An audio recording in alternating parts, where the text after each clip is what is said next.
안녕하세요. 배준영이라고 합니다. 저는 신매체 기반으로 블랙 코미디 스토리텔링 작업을 하고 있는 작가입니다.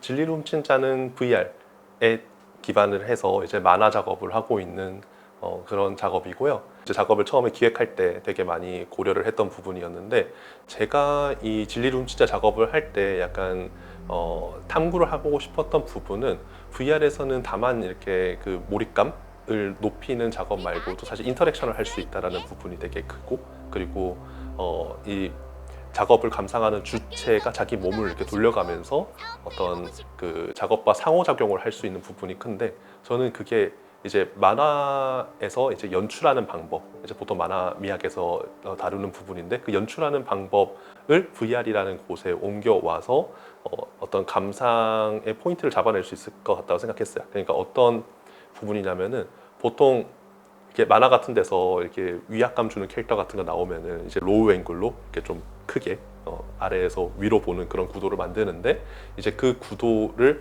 주체인 내가 VR 상에서 이제 직접 올려다 보게 되면은 이제 그런 감각이 좀 더 이제 심화될 거다, 이제 그런 생각을 했었던 부분이고, 이제 그런 감각에 좀 더 치중시키려고 한다면은 이제 VR에서 좀 기존에 이제 2D 만화가 있으면은 그 2D 만화를 그대로 가져와도 사실 그 감상 포인트를 해치진 않을까 생각했어요. 정확하게는 VR 이 만화에서 보게 만들 포인트는 이제 VR에서 내 몸을 직접 움직여가면서 봄에 따라서 바뀌는 어떤 VR 만화에서의 연출이 무엇인가에 대해서 좀 더 탐구를 해보고 싶었던 그런 작업이었습니다.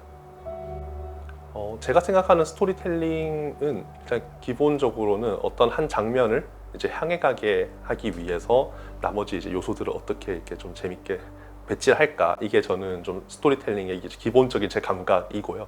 물론 이제 뭐 서사학적으로 접근을 한다든가 여러 방면에서도 스킬을 쓰기는 하지만, 이제 기본적으로는 어떤 저는 처음에 한 어떤 이미지가 트리거링이 되고, 그 트리거링된 이미지를 어떤 매체를 통해서 보여줄지 고민을 하고, 그걸 이제 구조화시키는 작업이 저에게는 스토리텔링입니다. 작업을 시작할 때 이제 생각해둔 시나리오가 늘 있기는 하지만, 이제 저는 그에 적합하다고 생각한 기술을 탐구하는 과정에서 늘 스토리가 다 바뀌는 것 같아요. 특히 어떤 부분에서 많이 바뀌는가 하면은, 그 기술을 가지고 이제 그 기술을 가지고 작업을 봤을 때 관객들이 좀 자기를 내려놓을 수 있게 만드는, 그러니까 저는 VR 매체에 매료되었던 이유 중에 하나가, VR 그 헤드 마운트를 쓰고 있으면은 그 플레이하는 사람이 되게 우스꽝스러워 보인다는 포인트였어요. 그런 요소들을 저는 늘 이렇게 발견하는 편인데, 그 요소를 약간 작업의 와우 포인트로 놓고 이제 스토리를 다시 재배치를 하는 편이긴 하거든요. 그래서 그 작업을 하다 보면은 이제 스토리가 늘 그런 어떤 아이러니한 어떤 포인트와 같이 결부되게 되는 그런 약간 작용이 늘 작업에서 일어나고 있는 것 같다고 저는 느끼고 있습니다. 또 제가 과학기술을 되게 어릴 때부터 좋아하던 부분이 또 있다 보니까 자연스럽게 과거를 가야지, 그리고 공학자가 돼야지 라는 생각도 하게 되었고, 이제 그 당시에는 한국에서 이제 휴보 만들어지고 해가지고 로봇이라는 어떤 그 하나의 장르 분야가 되게 떠오르던 시기였어요. 그래서 저도 어렸을 때부터 되게 컴퓨터 좋아했고, 그 컴퓨터로 코딩해서 로봇을 움직일 수 있다라는 거에 좀 매료돼가지고 초등학교 때부터 이제 세계 대회에서 입상도 하고 계속 기술을 다뤄오게 된 그런 맥락이 있고, 중학교 때도 그런 걸 진행을 했었고요. 이제 기술이 무엇이냐 저에게 라고 하면은, 오히려 조금 더 예술을 향유할 수 있게 만드는 데에 좀 기여할 수 있는 무언가가 되면 좋겠다. 플러스 원래 또 과학도를 꿈꾸고 지금 과학도이죠. 네. 그 원래 기술의 의미를 예술을 통해서 또 다시 한번 생각해보게 만들고 싶다라는 생각을 늘 하면서 기술을 다루고 있습니다. 만화라는 매체가 이제 좀 사회에 대해서 이야기를 할 수 있고, 그리고 또 표현적으로도 너무 재밌는 부분이 있고, 저는 지금도 약간 동글동글하게 그리지만 어릴 때와 정말 다름이 없는 어떤 그림 그리기 방식을 계속 고수하고 있기도 하거든요. 그냥 저는 동글동글한 게 좋아요. 네, 그런 어떤 그 실제 사물에서 이렇게 데포르메하는 그런 과정 자체도 너무 흥미로웠고 이제 그런 경험 때문에 꼭 일본 만화가 좋다 이런 게 아니고 그때는 뭐 만화가 어느 국적이 어딘지 이런 거에 대해 어릴 때는 감각이 없잖아요. 이제 그런 감각 없이 만화라는 매체는 되게 사회적인 어떤 이슈를 다룰 수 있는 되게 재밌는 예술적 매체다라는 게 제가 좀 자라나고 처음으로 인지한 좋은 예술 매체였었어요. 그래서 지금까지도 어떤 그 예술적 경험에 대한 기억 때문에 계속 즐기게 되는 어떤 매체로 남아 있습니다. 저는 늘 제가 오타쿠 아니라고 생각하지만 이제 주변 사람들은 저한테 오타쿠라고 하니까 저는 오타쿠라고 인지를 하고 있는 상태이고요. 그리고 저도 오타쿠라는 주제에 굉장히 관심을 가질 수밖에 없는 이제 주변에서 하도 오타쿠라고 하니까 네, 그런 상황에 있다 보니까 이제 일본에 나와 있는 그런 이제 오타쿠 문헌들을 거의 주요 문헌들은 다 읽어볼 정도로 관심을 많이 가지고 있는 상태이긴 합니다. 일단 제가 왜 오타쿠가 아니라고 주장을 하는가 하면은 오타쿠는 어쨌든 자기가 이제 좋아하는 어떤 컨텐츠 그 경전 속에서 나오지 못하고 그 안에서 이렇게 놀아야 되고 그리고 그 커뮤니티에서도 그걸 굉장히 중요시하는 어떤 폴리시로 여기는 부분이 있는 것 같아요. 그런데 저는 그래도 그런 경전이라고 칭하고 있네요. 네.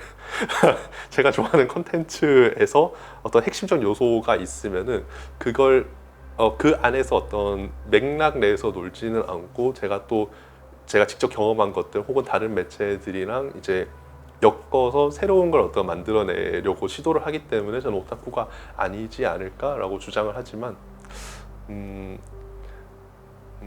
이야기를 하면서 좀 정리되는 게 저는 여러 분야에 대해서 오타쿠이긴 하거든요. 예를 들어 보통의 오타쿠라니까 좀 이상한데 보통 오타쿠는 하나의 컨텐츠에 속해가지고 어떤 새로운 2차 창작을 한다든가 아니면은 뭔가 자기 자신을 투영한다든가 그런다고 하면은 저는 비슷한 여러 컨텐츠가 있으면은 그 비슷한 여러 컨텐츠를 이제 가로지르면서 이제 2차 창작을 하는 특성을 가지고 있어서 네 그래서 오타쿠라 부르는 거나 봅니다. 네.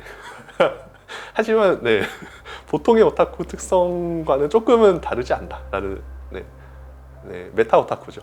네. 제가 되게 메타적으로 작업을 한다는 거에 대해서 되게 인지를 하고 있고 그리고 어떻게 보면은 그 메타적으로 작업하고 있다라는 것 자체를 작업에서 드러내지 않는다고 좀 생각을 하고 있던 면도 있었어요.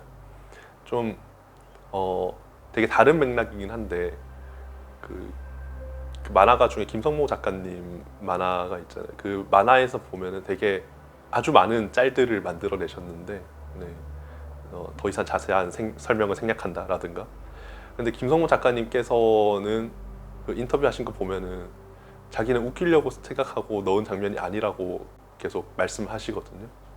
그런데 그렇게 넣으니까 진짜 웃긴 장면이 되는 것처럼 저도 어떤 메타적인 작업을 하고 있지만 이게 메타적인 걸 드러내지 않고 있는 그대로 그냥 콘텐츠로서 일단 느낄 수 있게 작업으로서 느낄 수 있게 던져두는 것이 이후에 좀 더 이렇게 탐구해 나가는 재미를 더 극대화시킬 수 있지 않을까? 왜 이런 메커니즘으로 이 작업이 설계됐지? 이런 걸 탐구하게 만드는 어떤 입구로서 작업을 만들어 가는 게 중요하지 않을까? 저는 이렇게 늘 생각하고 작업을 하고 있는 상태예요.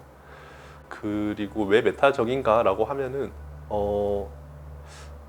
결국은 앞서 이야기했던 것처럼 문제를 좀 해결하는 느낌으로 작업을 한다라는 그러니까 제 스스로 내부적으로 인지하고 이 문제에 대해서는 이게 어떤 문제인 것 같다 혹은 이 문제에 대해서는 이렇게 접근해야 될 것 같아 라고 생각하면서 작업에 담는 게 늘 제 패턴인 것 같은데 그런 문제에 대한 탐구를 하기 위해서는 그걸 둘러싼 것들에 대해서 탐구를 이제 해석하고 그리고 바라봐야 되다 보니까 그래서 메타적인 어떤 특성을 강하게 가질 수밖에 없다고 느끼고 있습니다. 왜 비판을 할까 하면은 사실 저 예술 좋아하는데 그 예술계가 잘 되고 그 좋은 예술들 많이 나와서 제가 즐기고 싶은데 그리고 나도 일원이기도 하고 그런데 그 너무 헛되이 그런 기회들을 날리면서 약간 장기 지속 불가능하게 만드는 것들에 대해서는 사실 다 좀 화가 나게 되는 것 같아요. 그러다 보니까 그런 게 보이게 되면은 기회가 있을 때마다 이야기해야 된다라고 생각을 하기도 하고, 또 제가 가진 특성 중에 하나가 그런 것들을 봤을 때 적시를 하는 것 같아요. 그래서 다른 사람이면은 약간 하지 않을 이야기를 제가 하고 있는 거를 관객들이 보기에 재밌을 수도 있지 않나? 라는 생각 때문에 이제 제 역할이라고 생각하기도 하고, 그리고 제가 작업을 제대로 하기 위해서는 결국 솔직하게 작업을 해야 한다 생각하기 때문에 그렇게 작업을 하고 있습니다. 그런 포인트가 있고, 그리고 왜 그렇게 제도에 대해서 관심이 많은가라고 하면은 청소년기에 저는 공부를 되게 열심히 하고 싶었는데 그게 환경이 조금 못 따라오는 부분들이 분명히 좀 있었어요.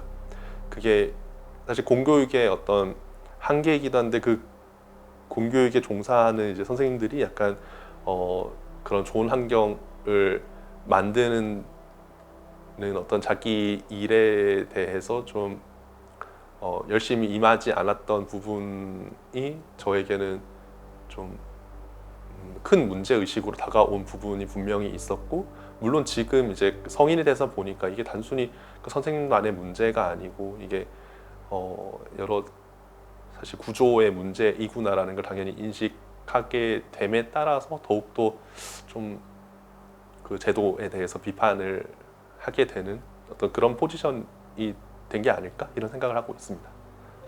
네, 마지막으로 마인드 게임 같은 경우에는 제가 지금 머리 보면 아시겠지만 훈련소를 다녀온 후인데요. 훈련소에 있을 때 파라다이스 페스티벌에 제 자신을 약간 피칭할 수 있는 그런 기회가 있어가지고 저는 훈련소에 있지만 저를 대신할 수 있는 이제 AI를 가져다 두면 어떨까라는 생각이 들어서 이때까지 제 작업에 대해서 이제 좀 검색해보고 그리고 물어볼 수 있는 그런 게임을 만들어서 전시를 했던 그런 작업입니다. 약간 제 자신을 학습시킨 어떤 AI를 만들어 보는 거는 당장 제 자신을 소개하고 싶으니까 만든 어떤 작업이기도 하지만 정말 장기적으로 제 자신을 복제하는 작업을 해보고 싶다라는 어떤 공학도적인 욕심이기도 합니다. 왜 게임기냐고 하면은 그 마인드 게임이 그 제목에서도 알겠지만 굉장한 인내력을 이제 좀 가져야지 플레이할 수 있는 게임이기도 하거든요. 저는 이 작업에서 제 아픈 손가락일수록 정말 높은 곳에 올려놨어요. 찾아가기 어렵게. 그러면은 이제 그곳에 가서 이제 높은 곳에 있는 캐릭터한테 말을 걸게 되면은 제가 스스로 말하고 싶지 않은 것도 답변을 할 수 있도록 설계를 해 두었거든요. 이제 그런 방식으로 이제 제 자신에 대해서 관객들이 알아가게 하면 좋겠다라는 생각을 해서 게임의 형태로 만들었고, 제 자신이 세계를 보고 있는 방식도 늘 좀 게임적으로 바라보고 있는 것 같아요. 그러니까 어떤 문제가 생기면은 퀘스트처럼 느껴지고 그 퀘스트를 이제 풀게 되면은 어떤 성취감 혹은 문제에 대한 해답을 얻었다는 어떤 보상, 이런 게 생기다 보니까 늘 제가 열심히 일하는 타이밍이 되면은 친구들이나 주변 사람들한테 저 이제 빡겜을 해야 됩니다 라고 이야기를 하는 것처럼 제 자신이 세계를 약간 게임처럼 여기고 있다라는 것도 이 작업을 통해서 좀 드러내고 싶었습니다. 전 두 가지 단어로 나뉘는 것 같아요. 예술이란 무엇인가라는 질문을 받았을 때 첫 번째로는 정말 사회의 문제적 지점에 대해서 그걸 제 조형 언어로 탐구하고 그 결과를 혹은 과정을 이제 공유하는 과정이 저는 예술이라고 생각을 하고 있고요. 예술 왜 하는가라고 하면은 저 같은 약간 작업을 하던 이제 선배들이 있고 그 선배들 덕분에 제가 이 작업을 하고 있구나를 좀 인지하게 되면서 그 다음에도 밑에 이제 후대가 그 작업을 이어나가게 하기 위해선 제가 되게 역할을 잘해줘야 된다 라는 생각을 하고 있기도 하고, 또 이 작업을 하는 과정 자체가 너무 즐겁기 때문에 사실 작업을 하는 측면도 있습니다. 나에게 예술이란 비슷한 감성인 사람들을 만나기 위한 것이다. 제가 약간 세계를 감각하고 있는 거를 말로 표현하는 건 별로 안 맞는 사람인 것 같아요. 제가 늘 느끼기에. 그래서 사실 제가 작업해내서 내놓는 어떤 결과물이 그래도 제가 세계를 경험하고 이야기하고 싶은 거의 형태에 가장 가까운 상태이고, 그에 공감하는 사람들을 만나서 서로 성장하고 싶다라는 생각을 늘 하고 있는 것 같습니다.